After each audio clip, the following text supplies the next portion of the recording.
and Minister of State designate for Government Communications, also MP for Abrasebu Kwamankese Felix Kwakye Ofosu, has stated that President John Mahama will address any obligations arising from his use of his brother's private jet. This follows public concerns over the president's use of Ibrahim Mahama's aircraft for official trips to the Gambia and Senegal. After his inauguration, President Mahama traveled to the Gambia and Senegal using his brother's private jet. This sparked public debate, with some questioning potential conflicts of interest. However, the presidency clarified that the arrangement did not incur any cost to the state. During his vetting by Parliament's Appointment Committee, Felix Kwakye Ofosu was questioned about the matter once again. We received somebody's aircraft to use it for official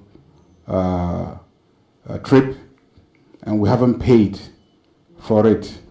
So in effect, it's a gift. Is it a gift to John Mahama, or is it a gift to the office of the president? In which case, legally, they receive different treatments. If it's a gift to John Mahama, President John Mahama, as a person, it has different tax implications. If it's a gift to the office of the president, it has different tax implications. So how will you treat what has happened? He reiterated that the president will take responsibility for any obligations that might arise. I would have to receive specific briefing on how to, but I'm certain, beyond any doubt, that whatever obligations arise out of any classification that is given to it will be met by the president. I don't think he has any difficulty at all doing that. But it is safe to say that it was the most viable option at the time. To the extent that the aircraft was safe and did not endanger him in any way. It didn't cost us anything.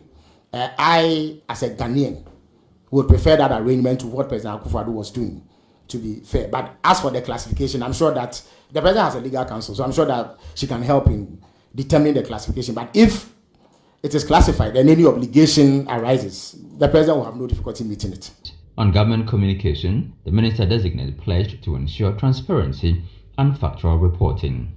There are times when I have publicly voiced opposition to things that have been done by the NDC.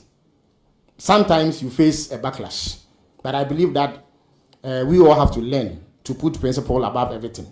At the end of the day, what binds us is our collective desire to see Ghana progress. We should be bold enough to point out when things go wrong. I believe that all of us have to serve with a clean heart. We have to do good by the people of Ghana. We only are fortunate that amongst the millions of Ghanaians, we are the few who have been chosen to serve. It is a position of service. It is not one in which we are supposed to lord it over the people and show superiority of intellect or of knowledge of whatever it is that we think we have. But we have to be humble whilst remaining principled. So yes, I am not going to be an outlet for churning out disinformation or misinformation to deceive the people. Meanwhile, the Appointment Committee is set to recommend the approval of Foreign Affairs Minister-designate Samuel Okudzeto Ablakwa, Health Minister-designate Kwabena Binta Kando, and 10 other nominees.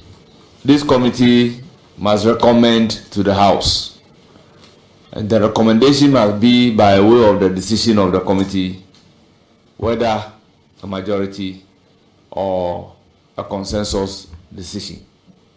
A decision has been taken by the committee to recommend for the consideration of the House the minister designate for their various decisions.